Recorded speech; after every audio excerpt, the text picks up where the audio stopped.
Hey everybody, my name is Leigh Griffin. I'm a Senior Engineering Manager for Red Hat. I'm also back studying for a Master's in Lean Enterprise Excellence in Waterford Institute of Technology in Ireland.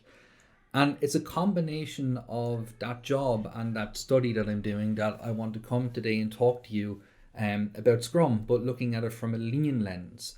And the title I picked is How Lean is Your Scrum? Because I think it's a very important question that any team that's following a Scrum framework and approach should be questioning, particularly with the world we're living in right now, which is predominantly remote. So why Scrum? Looking at the 14 State of Agile report, you can see that Scrum is dominant. It's taken almost 80% of the market share when you factor in the hybrid versions and the other variants of Scrum that have emerged. But even across the whole spectrum, you can see all of the Scrum ceremonies are represented somewhere in an Agile team. And one thing I've always encouraged for teams that even do follow Scrum is to look beyond Scrum.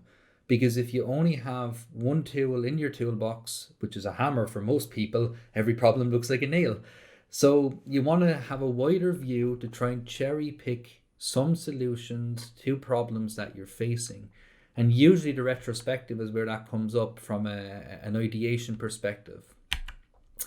And that means Scrum is highly complemented by other Agile tools, frameworks, and approaches. Kanban is probably the most popular, which people would have heard, but I personally feel that teams misuse Kanban and just use it for the visuals to get an idea of flow and potential bottlenecks through the system. Fantastic insights that can generate. But Kanban's actually a lean tool and a lean approach. But if you look at the overall market share of additional frameworks and methodologies and approaches that pair well with Scrum, lean is 1% of the market share. It doesn't even appear on this from a Scrum Master trends perspective, which looks at the bigger ticket items of DevOps, TDD, and XP, which is still knocking around after all these years. And the motivation really for coming in to talk to folks today about this is remote Scrum challenges. So the whole world is in a remote work scenario since March of 2020. And that brings distractions that we would have never encountered in in-person Scrum. So for example, I'm on a daily stand-up or sprint planning, I'm getting instant messages, I'm looking at emails, I'm potentially reading the news, right? Because people are human, they're going to get distracted by things. And then there's family life. So there's potentially going to be noise in the background when I'm recording this, and that's perfectly okay. And I think the whole world has accepted that. But they are distractions when you're trying to work and power through ceremonies that Scrum is asking you to undertake to stay on the tracks for it. There's also issues with the ceremony duration. So for example, sprint planning for a month can take up to 8 hours. That is just not feasible in remote work from an ergonomics perspective, let alone the mental health aspects of it. And I've noticed fatigue, I've noticed meeting apathy emerging within my teams and teams that I've spoken to as well. So this is not just isolated as a problem. And from a coach perspective, what that can lead to is mechanically agile versus mentally agile. And what I mean by that is teams can mechanically follow all of the ceremonies. I can run sprint planning, I can run sprint reviews, but I'm not getting it up here. It's not sinking in from a long-term sustainable mindset perspective. And a lot of that is down to being remote and all of those wider issues which I just spoke about. But when you pair all that with the fact that most global IT policies were defined by a pandemic, that people aren't equipped for work from home, not having the right desks, not having the right equipment, potentially issues with network connectivity. And all of that puts a strain on how the team work day in, day out. And that's why I wanted to investigate this, to see could I look at improvements and try and help my teams that try and follow a Scrum way, and in turn help everyone watching this. Now, Scrum is evolving. If you charted it from pure Scrum, which is a Scrum that's in the Scrum guide, to the Scrum we have today, a lot of teams have modifications, and that is totally normal, totally healthy. In fact, I'd be disappointed if your retrospective was not helping you make those changes and helping move those changes forward. And with that in mind, I've yet to encounter a team that has a perfect Scrum environment, because you typically have a matrix organization in bigger companies That means you have different management strains for engineering, for quality, for UI, for UX potentially. And that means dealing with multiple managers for resourcing a Scrum team, which is always very difficult. And that can often mean the skills are not contained within the team, and even more so in companies that have stringent regulatory requirements. You will flow from a waterfall into an agile team and out the other side into another waterfall.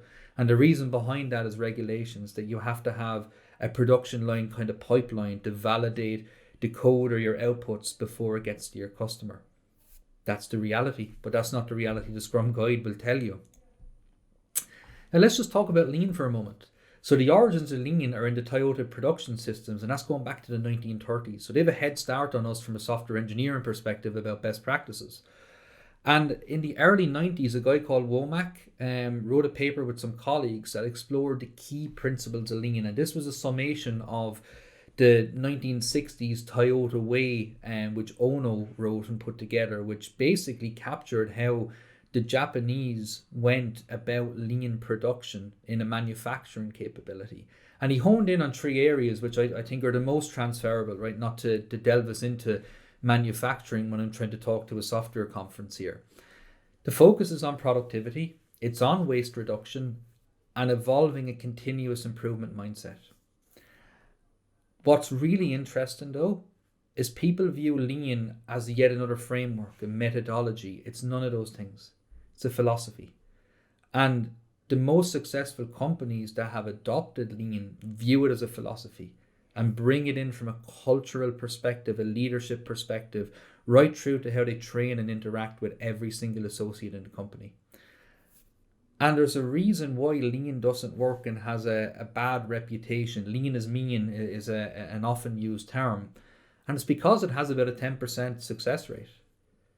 And that is not good for something that's going on since the 1930s. It has almost 100 years over the next decade worth of experience coming up for this.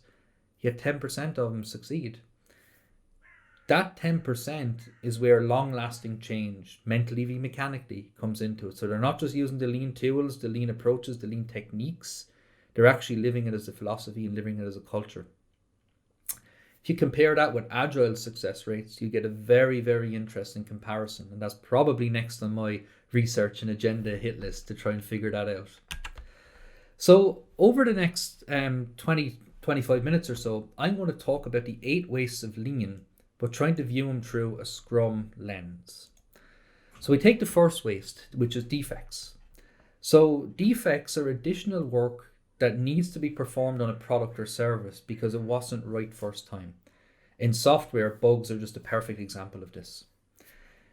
But where do defects come from? They often come from unclear operating procedure or specifications.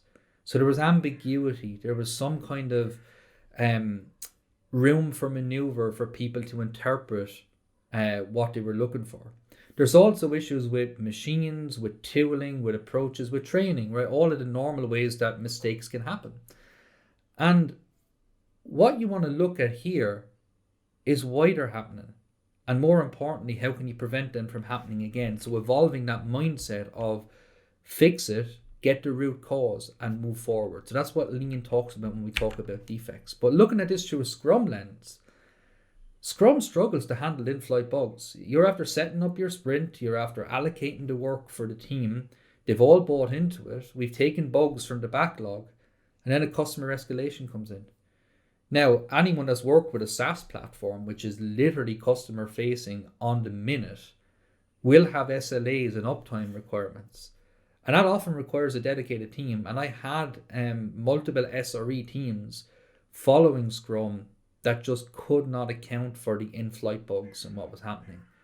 And that puts a lot of strain on the team because they feel it's a waste of time running the ceremonies when we're planning for a week or 2 weeks worth of work, and then it gets turned upside down because a bug comes in.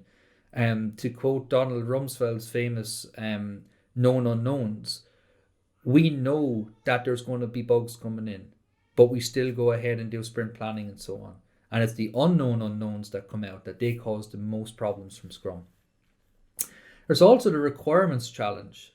So a lot of defects come from the specification that they're actually probably not really defects in that sense. They're the interpretation by the engineers, by the management, even by the customer. And the challenge here is if you go too deep on the requirements, you're not really agile. But if you go too light, the risk of defects increases, especially when you're going for that MVE, the minimum viable, or MVB, I should say, the minimum viable product that you want to push out there. Then there's the skills imbalance. So the Scrum Guide has 3 roles, right? And that's the Scrum team, the product owner, and the Scrum Master. And genuinely ask yourself, is everyone on that team fully trained on what each of those roles are? And having looked at the likes of the Scrum Alliance and Scrum.org's offerings, the Scrum developer is the least adopted training across the board. Yet developers in the development team make up the bulk of the team. So there's definitely an imbalance there from the Scrum Guide's perspective. The second waste is waiting. And this is inventory that is sitting idle. So you're after building your product and it's sitting there, it's not in customers' hands. It's costing you money to store that, to keep it on site, and it's costing you money for the simple reason the customer isn't using it and paying you for it. And where this can actually occur is with batch completion via single item transfer. So we're going to hold on to a group of them until we get a critical mass and then move your product forward or move your increment forward in the case of Scrum. And this can also be the time required to perform rework. So you're waiting until you get it right because you didn't get it right first time. And what this is a real sign of is inadequate flow through the system. So you're waiting because something is backed up 2 or 3 levels behind you and you're further down the production line. Classic example of this would be the likes of quality engineers and others waiting for work to be handed to them from the developers because you still keep your old team mindsets going into that. Now looking at this through Scrum, the potentially shippable increment, a sprint is a batch. And if you go back to the SaaS analogy I used earlier, you want to be releasing that as soon as you can to your customer. You want to have that nirvana of CI/CD, which most teams misunderstand, but they strive for it. But they never get there because Scrum says, hey, let's wait for a week or 2 weeks and get to the end of the sprint and ship it. And bugs, again, becomes the anomaly in here. Do you hold on to your bug or do you ship it straight away as a point release? Now, the definition of done, I personally think hampers flow. I'm probably the biggest proponent of the definition of done because it bakes quality into the processes. But it also hampers the flow because this early and often feedback that you get is hugely valuable, but it causes rework. We're not perfect, right? And this is tongue-in-cheek saying this because you want that feedback, you want that rawness, you want that learning opportunity. But it is a waste when an engineer has spent a couple of hours to a couple of days working on something and then getting more reviews and then having to go back and rework it and constantly going through that process where everyone is waiting on that as an integration point because nobody has executed microservices perfectly, which means everyone has some form of integration problems at some stage. And then there's the skills matrix. The early part of a sprint can see idle teammates, as I alluded to with the quality engineer perspective. And while the Scrum Guide doesn't preach this, they preach the ability for people to pick up any work and progress things. And certainly that should be the case in a highly functioning Scrum team. But the reality is different. People are people. They have their skills, they have their abilities, and they have their focus. And you can't force that because that can create other people management issues within the team. The third waste in Lean is transportation. And this is really the unnecessary movement of products and materials. And they call this non-value add. So Lean is very much about when you do something, are you adding value to the end product? And that's a very clear lens to look through to question when improvements need to be brought in. So is this adding value or not? And they have value add, non-value add, but they also have necessary non-value add. And that's where it's not adding value in that the customer is not asking for this, but we're doing it. And you know, quality is definitely a necessary non-value add. I don't think a customer asks for quality. I think they expect quality, which helps categorize it there. But really here, from Lean's perspective, they want process to work closely together to minimize delay. So they want things working as close as humanly possible. And in actual Lean manufacturing, that involves reconfiguring the shop floor to get machines and processes as close as physically possible to minimize that transportation and movement. And two notable causes of this are large batch sizes, because you have to wait to physically move that amount of material or that amount of code in one go. And the more complex the system, the more transportation waste you're going to encounter. Now, the strive in software from a clean architecture and a microservices perspective is to minimize the complexity of systems. You're in the minority if you're following that. That is just the reality. You're genuinely dealing with a bigger code base, a more complex system, and a system of systems view. So there's definitely waste there inherently from the systems you're working on. Let's look at transport through a Scrum lens. The imperfect skills often mean work is handed off. So you'll have this ledge where a teammate will hand work over to someone else and wait for that person to pick it up. So it's not physical movement here, and that the code isn't being put on a USB and transported to someone else to take over, but it is transported, the code or the product. And a big part of this I alluded to earlier is the waterfall, agile waterfall kind of intersection that teams find. So at the very end, for example, of the sprint output, that output might need to transport through some security or productization or release engineering policies before it lands in the customer. And that has to transport and move through those systems. And that requires an entire software supply chain buy-in, because software has supply chains. Just developers and Scrum teams don't realize it. They don't see that bigger picture at times. Now, the most obvious transportation improvement that any developer or Scrum team can focus on is automation. It is literally the definition of transport of code, and that automation perspective to remove the manual movement of code through environments, for example, to avoid manual intervention at key stages that are gated by skills. Let's replace the gated by person skills with computer skills and have an automated system that has bots and other software performing the role that a human would ordinarily have to do. So code quality checks are a great example of this. Automated test beds are an even better example. But automation is always an afterthought. I haven't encountered a single Scrum team that sat down and said, okay, we're going to automate all the things before we write a single line of value-driven product code.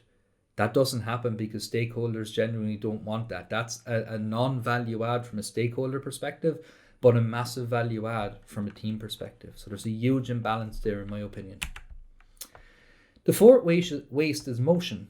Any movement or action of people that does not add value to the product or service. So the last one was more about product and the transportation of product. This is more about movement of people.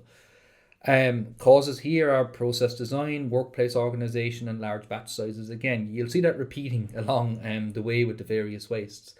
Now you're probably thinking to yourself, my software engineering team doesn't exactly move between items, but we're virtual, right? So our movement here is between meetings.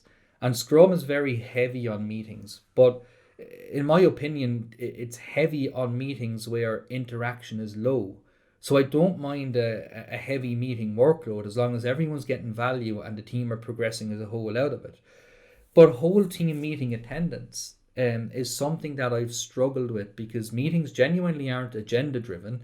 And even when they are agenda driven, the knowledge sharing meetings, for example, the technical breakdown of tasks, your backlog refinement kind of calls, 90% of the team are passive listeners, because you have the SME coming in, giving a technical perspective, or the product owner coming in, giving a business perspective.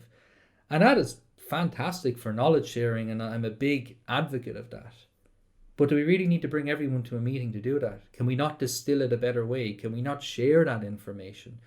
Can we not get the SME to forerun on this, get the technical details, and distill it down to the team in a much smaller environment? Can we not look at strategies from the likes of XP with pair programming to try and increase that knowledge sharing, so that maybe when we get to the meeting, more than one person is talking and we get more team interactions? This is a particular problem in large teams, particularly scale Scrum, where you're looking at multiple teams owning multiple components, and bringing all of those teams together when you're only interested in one subset of it It's the definition of waste for me.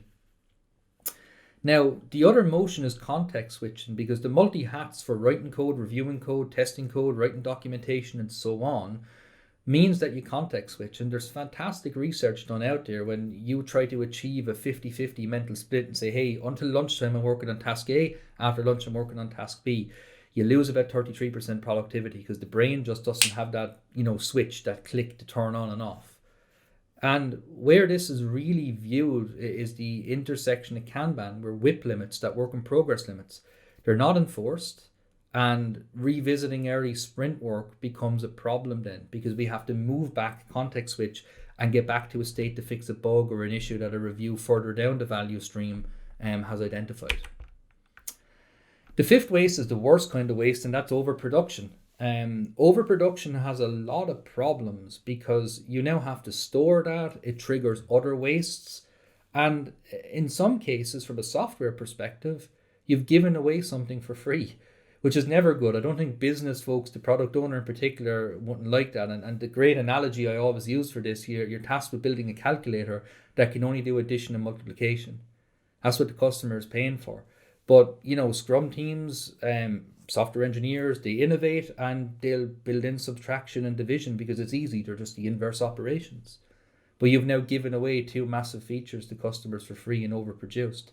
That has a knock-on effect then for the value stream, who are only expecting two features, as a very made-up example, but a very real example, because over-engineering is obviously an issue within software teams since software teams came about.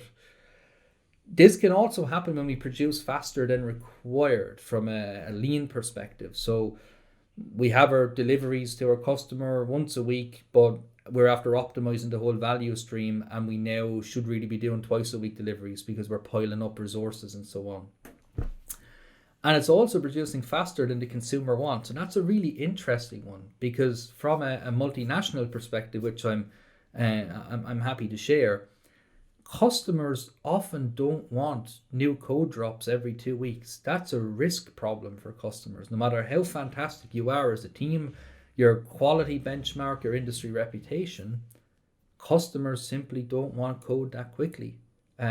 They might want to wait, they might want to batch it, which again creates the wider problems that are around there. And Scrum is a big advocate for incremental delivery.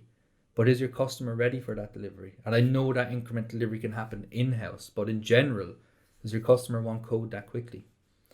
And some of the causes, forecasting techniques are off. So we're after misjudging how much we can deliver, and unbalanced teams, because you might have a huge surge in capability early in the value stream, and that will starve late in the value stream, that will cause issues late in the value stream because you're after overproducing, and it was going to cause a trickle effect down because they're not able to process it as quickly.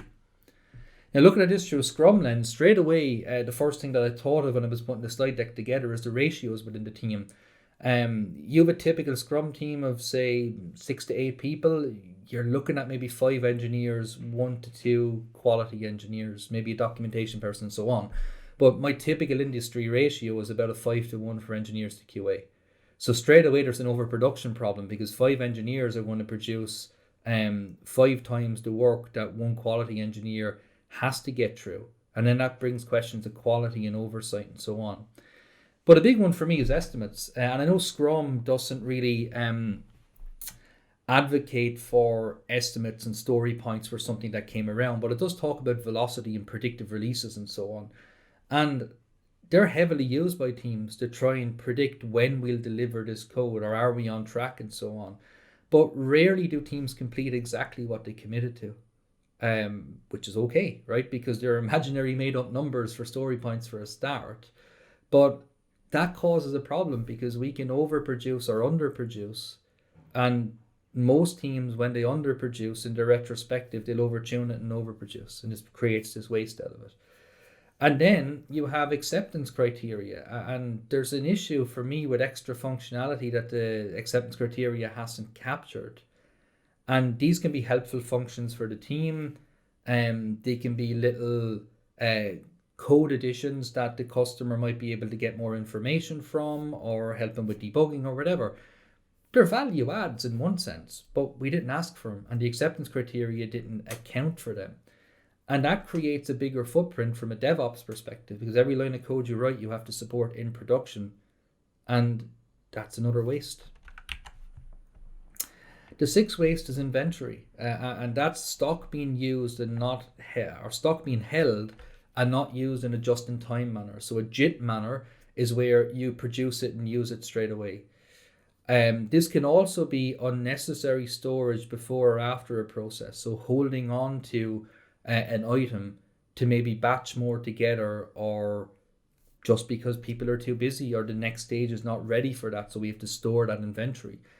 And what this causes a problem from a lean perspective is flow through a system. So lean always looks at it as a system of systems and tries to get a consistent flow going through it.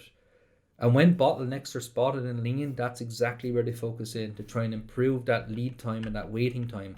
Because if teams are waiting around, you've got two wastes which talk about waiting already. Now, inventory from a Scrum lens, the backlog is your definition of inventory. And nobody has really looked at the backlog and realized how wasteful it is. So I done a Little's Law, which is a law that looks at the throughput by looking at the work in progress and the cycle time. And the classic example that they use for this is if you're in a coffee shop and there's 6 people in the queue, and it's taking 1 minute to serve each customer and there's 2 people serving, well, you know you're going to get served in about 3 minutes, more or less. And that gives you an idea of the throughput of both the system and your expectation for how long you'll be waiting. And we ran this on our backlog in one of my teams in Red Hat. And we had 8 items on average per year being completed from the backlog. We had a backlog size of 16. So if we're looking at 2 a quarter, 8 a year, you're looking at 2 years to get through your entire backlog. That assumes your backlog stays static, which we all know it doesn't. Doesn't sound agile, does it? Doesn't sound like it's consistent with the Scrum experience. So taking a critical look at your backlog and removing or setting a work in progress limit on your backlog that will allow you achieve that agility will give you much more focal point on your backlog, much more value adds, and not waste all of the time storing, processing, working through user stories and epics that you're not going to get to for a year or more. Then there's partially done work, so incomplete items in a sprint that get returned to the backlog. They always get returned to the back of the top of the backlog for progress in the next sprint. Why? Why do we have partially done work? Why don't we have incomplete items? That goes back to estimation and forecasting and so on. But that gets stored, and while it goes to the top of the backlog, your team might have committed to a thematic sprint coming up with their customer to focus on a certain area, and that'll stagnate, and that's work that's lost. That's a waste of time, talent, and incomplete code sitting around. And the poor flow, which I alluded to in chatting from the lean perspective, is caused by a lack of WIP limits, the work in progress limits. And you'll often see user stories held for review in batches because the context switching cost, which I mentioned earlier. So the person that's going to do reviews is only going to review on Wednesday because he wants to get Monday and Tuesday to work through it. And the girl that's going to do the next set of reviews will only do it on Friday because she wants to give 2 days between reviews. Things like that happen in teams, and we get into a structure and a rhythm, which as humans we need, but it causes an issue with flow. Because we're not adhering to WIP limits. So setting your WIP limits much tighter will cause work to pull through the system rather than being pushed through the system. And that creates a minimal amount of waste between stages in the processes.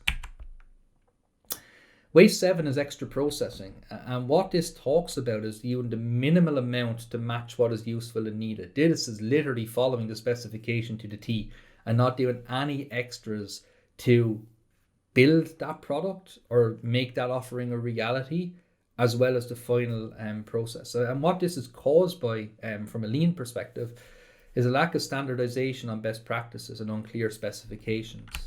And if you look at that from a Scrum point of view, Scrum requires help from XP and others. The vanilla Scrum, to me, has a lot of extra processing steps baked into it, because you want to avoid relearning and doing this extra processing step by bringing in something like pair programming. So having someone write a piece of code, have it reviewed by someone, have that person come back and sit down with them and talk about that, will help solve that for one person. What about when another member of the team encounters the same problem in a week or 2 weeks or so on? Scrum doesn't really legislate for that, and we have to use best practice like pair and mob program to break down knowledge silos, get good documentation, and get good universal training across the board in place. That avoids all of that extra processing of having someone to come back and decorate the problem with the right domain knowledge and add that extra little touches to get it to the quality level that we expect. The specification balance, and that's this problem again, ensuring that you get the spec right, but you don't dawdle too long on it and incur additional waste trying to get that balance. But the extra processing that's really interesting from a software perspective is longer term maintenance, and Scrum just does not speak to that. Scrum speaks to a general backlog where in theory you can add anything from new features to maintenance work to user stories, to talk about team improvements. But artifacts that are generated, they use longer term maintenance, and it's baked into the definition of done when we talk about putting in test harnessing and we talk about good documentation and so on. But how often have we went in and done a health check on their systems and tackled technical debt in a meaningful manner? And to me, there needs to be a step somewhere in Scrum that recognizes that we don't just produce something in a silo and never see it again, that there's a longer term maintenance update, because CVEs are a thing, long-term support is a thing in a software land. And I know that Scrum is abstracted now and it can apply to multiple industries, so it's not software focused, but software is still a predominant user of this, and this is a software engineering conference. So any software team that's following Scrum will know about the long-term problems of maintaining a product and how difficult that can be to work within team dynamics to bring them to the fore and not have a reactive response, which is the fire drills everyone hates. We want to have a proactive response where these become primary members, but the framework, it misses that in my view. Now, the last waste was not part of the original Toyota production system. This has emerged in the last couple of years, and it talks about underutilization of talent. In Red Hat, we have this fantastic OPT model, which is organization, passion, and talent, where we try and get people who have the right passions and the right skills into the right organization structure and role. And if you have that mix, you have your career best. And unused talent and ingenuity it's criminal to me, speaking from a people manager perspective. We hire fantastic individuals. We're always hiring fantastic individuals, and we don't want them to come in and sit in a corner and tell them to stay in their lane and not step out of it and ideate and so on. And the causes here from a pure lean perspective is the separation of management and employees. Management in most organizations and companies in the world, and there is genuinely a separation because managers can't be on the floor and working with people, and rigid processes can stagnate people's ability to innovate. You're in your lane, you can't move out of it. And then there's a lack of challenges. So if people are bored in work because of that lack of innovation, they're not going to push themselves, they're not going to use the inherent talent they have. Let's look at this from Scrum.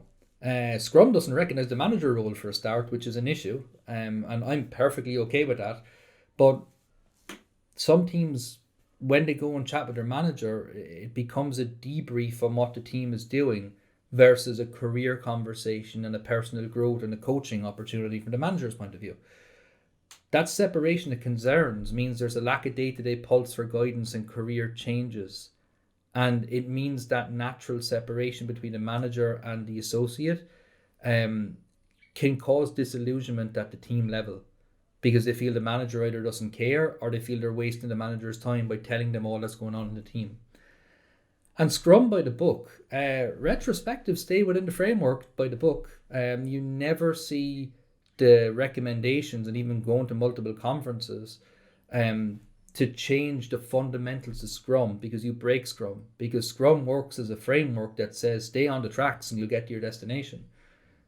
but those tracks are creaking, in my opinion. And Agile is just so rich, and teams should look in that wider direction to really bring their knowledge, their skills, and their talent to the fore on it. Which is why I've been such a big advocate of pairing Scrum with other frameworks, methodologies, philosophies, and approaches. And a genuine question here is, how involved are the team in the vision and the direction? Most Scrum teams have that isolation. We do vision and value statements, we do mission statements, and so on. But how involved are they? Because a lot of work is still handed down by a product owner from a customer perspective and say, hey, you got to work on this. How many ideas bubble up from your Scrum team that help set that vision and direction? It's very few, in my experience of working in Scrum teams for the last decade. That's a serious problem from an underutilization of talent, in my view, that you're not getting that ideation bubbling up from the people who are the experts working in this day in, day out. Now, I'm going to finish now after doing a whirlwind tour of the 8 wastes, just to show where I think Scrum has challenges. I want to quickly talk about some lean tools and approaches that you can apply right now that will battle and combat some of those wastes, but will pair wonderfully well with your current Scrum approach. Embrace Kanban and not just the visuals. Try and look at it from the whip limit perspective and a pulling value through the system.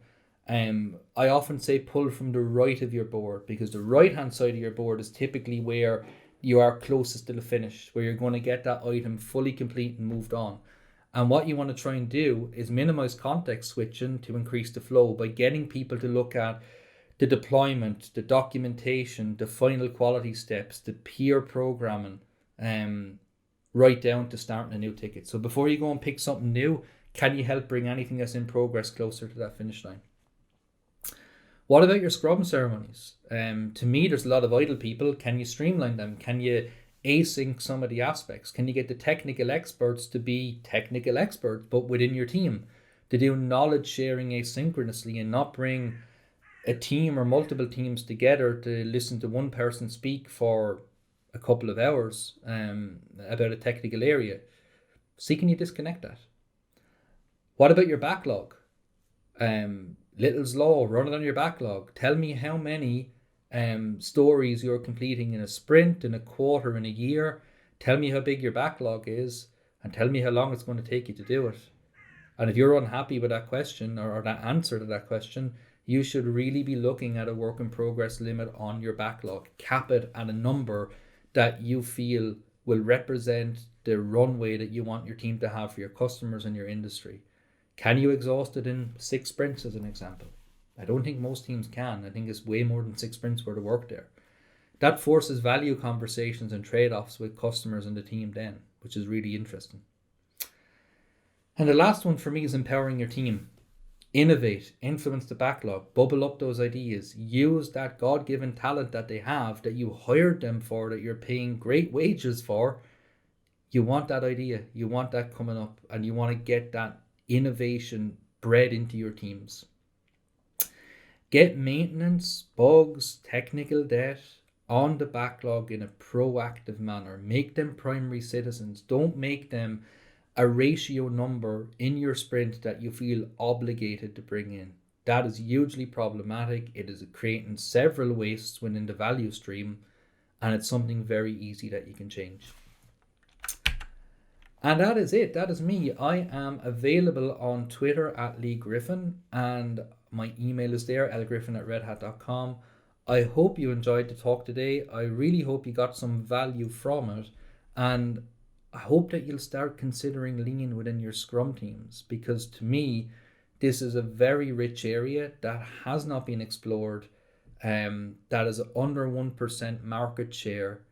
And with the current world we live in, I think it's very, very real now that we need to be questioning the wastes, questioning our value, and really checking how lean our Scrum is. Thank you very much. Take care.